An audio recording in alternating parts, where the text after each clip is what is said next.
Live from the command center of JW Solar USA in Minnesota. Guys, we got a battery all soldered and I set up. I use a heat shrink, and after that I use the tape. Here is the heat shrink. I have all this stuff, but I didn't just done with that. I made a really tacky job here, but I put another um, electric tape because this wire is going to be going across the BMS. I don't want them to touch, and you can see everything. But look what happened here. One battery is missing.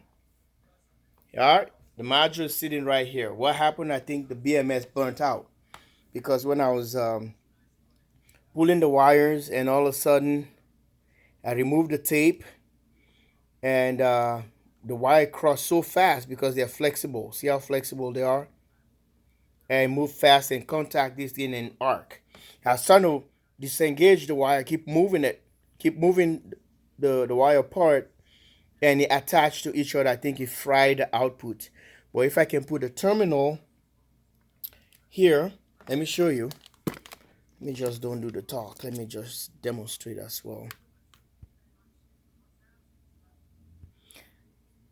Yeah, I fried this one, and only you can touch the main bus is here, and you can able to have power.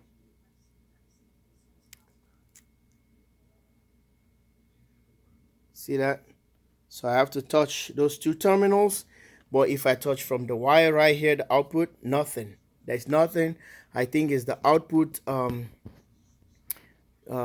whatever stuff here I burnt out. But the battery pack is good. The battery pack is good, but it just says 15 something, but I can't read on these guys right here. Can't read from them. It's zero. It's gonna zero out. So this guy is not good.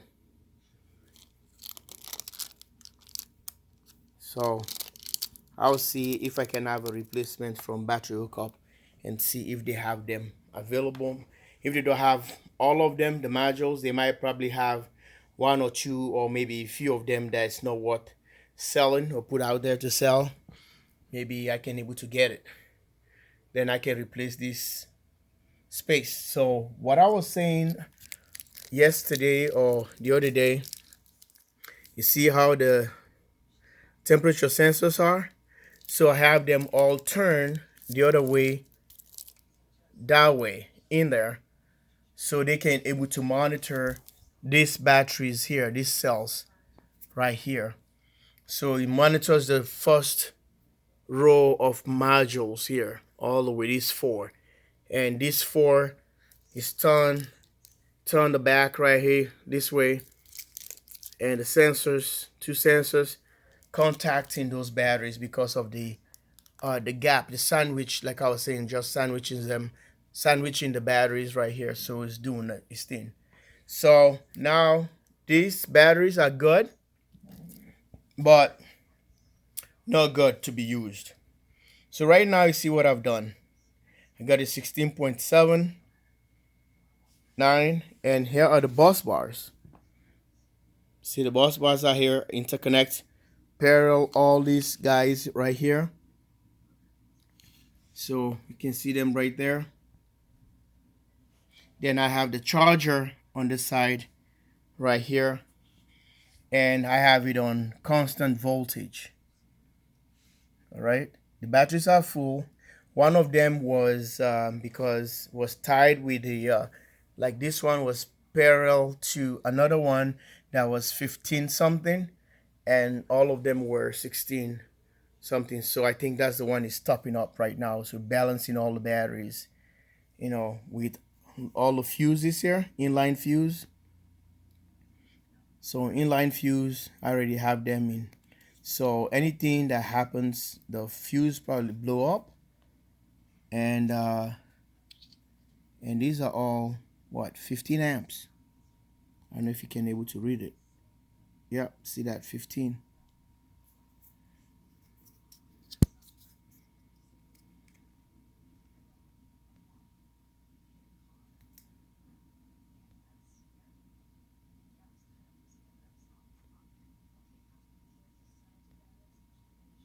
Yeah, it's 15 amps in here. So it's just, I was gonna put a constant current and constant voltage. Well, you gotta tweak this thing or else it's gonna go back to zero. It's gonna kick off. They're gonna let you do that. So I don't know. I just leave it the way it is right now. Is the voltage is topping off. It's not gonna put any more amps. But I felt so bad because I lost a module right there. But maybe we can find something a 12 volt to run these batteries so that we can see how we're gonna able to charge them again and see how everything works. Stay tuned, like and subscribe. JW Solar USA, live from Minnesota, Command Center in Minnesota. All right.